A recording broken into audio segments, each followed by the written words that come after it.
तुम्हारे बड़े शान वाले। तो हज़रत ईरान की सरजमीन पर एक बच्चे ने जन्म लिया जिसका नाम माबद रखा गया। हुजूर से इश्क कैसे किया जाता है तारीख उठाओ, तुम्हें पता चलेगा कि इश्क कैसे करते हैं, इश्क कहते किसे है। तो ईरान की सरजमीन पर एक बच्चे ने जन्म लिया जिसका नाम माबद रखा गया। आपके वालिद के पास बहुत पैसा भी था, जमीन भी थी और आपके पास गुलाम भी थे। जब आप बाहर जा रहे थे, कहीं काम के लिए जा रहे थे, आपने आपकी जिम्मेदारी अपने बच्चे की सुपुर्द की और बच्चे से फरमाया, बेटा मैं बाहर जा रहा हूँ, हमारी जमीन को भी तुझे देखना है और हमारे गुलाम है उन्हें भी तुझे देखना है और हमारा खेत है उसे भी तुझे देखना है। जब इनके वालिद चले रहे, ये बच्चा जब वो शेर की तरफ जा रहा था तो ये बच्चे को इस्राइल की इबादत बहुत अंदाजी। ये बच्चा वहां गया, पहला दिन भी वहां जाकर बैठा, दूसरा दिन भी वहां जाकर बैठा, तीसरा दिन भी वहां जाकर बैठा। ये बच्चा वहां पर ही जाने लगा। जब उनके वालिद लौट कर वापस आए तो उन्होंने पूछा, ये बताओ मेरा बच्चा कहाँ है।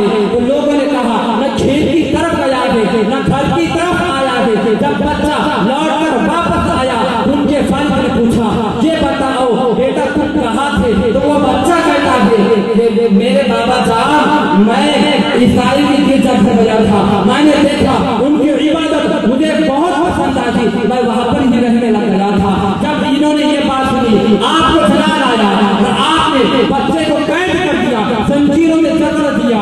अब ये बच्चा जहाँ ईसाई की गिरजाघर जाया करता था, उस ईसाइयों के मौलवी ने वो एक शख्स को भेजा, एक गुलाम को भेजा। वो गुलाम आया इस बच्चे के पास और बच्चे से कहा, तुझे ईसाइयों का मौलवी बुला रहा है। इस बच्चे ने कहा, मैं अभी मजबूर हूँ, अभी जंजीरों में जकड़ा हुआ हूँ, अभी मैं नहीं आ सकता।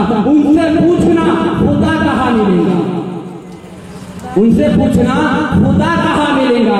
जब आपका गुलाम उनका गुलाम आया और जब वहां पहुंचा तो उस बच्चे ने जो कहा था, जो जवाब दिया था, आपने उस ईसाई मौलवी को बताया। इस ईसाई मौलवी ने कहा, जा उसको बोल जो तुझे खुदा का पता देखना है, तुझे खुदा का पता चाहिए, मेरे पास आजा, मैं तुझे खुदा का पता बताता हूँ।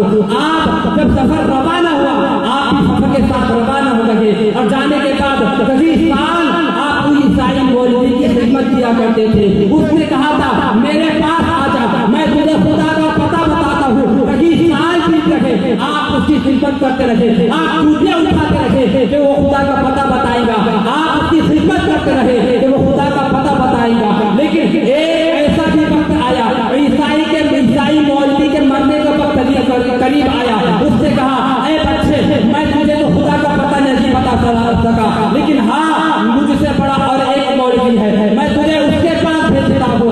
अब ये ईसाई मौलवी चला गया, आप दूसरे के पास भेज दिए गए, आप दूसरे के पास रखे, आप उसकी खिदमत करते, उसकी जूते उठाते रखे, वो खुदा का पता बताएगा। लेकिन उसका भी एक ऐसा वक्त आया, मरने का वक्त करीब आया, उस ईसाई मौलवी ने भी यही कहा, ऐ बेटा मैं तुझे खुदा का पता नहीं बता सका, लेकिन हाँ मैं मुझे शाम भेज रहा हूँ, क्या वो तुझे खुदा का पता बताएगा। अब आप तीसरे के पास चले गए, पहले के पास रहे, उसने भी यही कहा, दूसरे के पास रहे, उसने भी यही कहा, आप तीसरे के पास जाकर रहने लगे और उसकी खिदमत करते रहे, उसकी जूती उठाते रहे कि वो मुझे खुदा का पता बताएगा। लेकिन हाँ उसका भी एक ऐसा वक्त आया, उसके आंखों में आंसू आ गए और वो कहने लगा, बेटा तुझे आज तक जितनों के पास तू गया है सबों ने तुझे बेवकूफ बनाया है। अभी फिलहाल इस दुनिया में कोई ऐसा नहीं है जो तुझे खुदा का पता बताएगा, लेकिन हाँ बेटा हमारी किताबें बताती है एक ऐसा शख्स आएगा,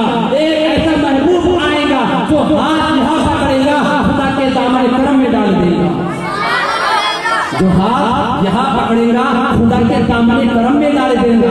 आपने पूछा ये तो बताओ वो कौन है, वो कहाँ चलकर होगा, वो कहाँ पैदा होगा। तो उसने कहा, हमारी किताबों में 3 निशानी है। पहली निशानी है ये है कि वो जहाँ पैदा होगा वो जमीन खजूरों वाली होगी। दूसरी निशानी ये है कि वो सदका नहीं खाएगा, तोहफा खाएगा। और तीसरी निशानी यह है कि उसके दोनों मोहरे के बीच, दोनों शानों के बीच मोहरे नबूवत होगी, वही अल्लाह का पैगंबर होगा। अब आप कहे जाने के बाद आप बकरियां चला रहे थे, दो शख्स गुजर रहे थे और बातें कर रहे थे, यार मदीना में बहुत ज्यादा खजूरें उगी है, वहाँ पर बहुत खजूरें हैं, बस इतना सुनना था।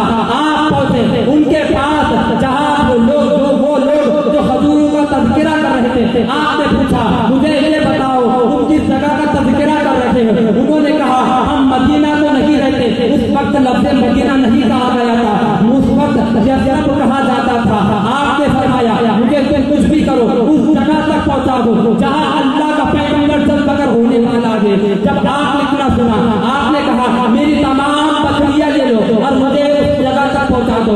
ये इन्होंने तमाम बकरियां ली और जब आपको ले जा रहे थे तो इनकी नीयत बिगड़ने के बाद आपको मारा कूटा गया, आपको मारा गया, मारने के बाद आपको गुलामों के बाजार में खड़ा कर दिया गया। अब आपकी नीयत तो ये थी मुझे उस जगह तक पहुंचना है जहाँ अल्लाह का पैगंबर जलकर होगा, लेकिन आप इन जालिमों ने तो उस जगह तक नहीं पहुंचा है। आपको गुलामों के बाजार में खड़ा कर दिया गया, आपको गुलामों के बाजार में खड़ा कर दिया गया, आपकी बोली लग रही है, आपकी खरीदी हो रही है। इतना कहना था, आपके आंखों में आंसू है, सबकी बारगाह में अर्ज करते मौला गुलाम भी बनाना तो मदीने के नगरी का बनाना, गुलाम भी बनाना मदीने के नगरी का बनाना। कहीं लोग आने के बाद आपकी भूल लगी, आपको खरीदा गया, जब आपको ले जा रहे थे तो आपका जो मालिक था वो जब ले जा रहा था आपने पूछा ये बताओ तुम मुझे जितना काम दोगे मैं उतना काम कर लूंगा, लेकिन मुझे ये बताओ तुम किस जगह रहते हो, तुम किस जगह से आए हो? उन्होंने कहा था हम मदीना रहते हैं। इतना सुनना था, रब की बारगाह में अर्ज करते हैं मौला शुक्र है गुलाम भी बना हो तो मदीने के नगरी का बना हो, गुलाम भी बना हो तो मदीने के नगरी का बना दो। आप मामला तो ये था। अब आप कहे आपका काम था खजूर तोड़ना और बाजार में बेचना, आप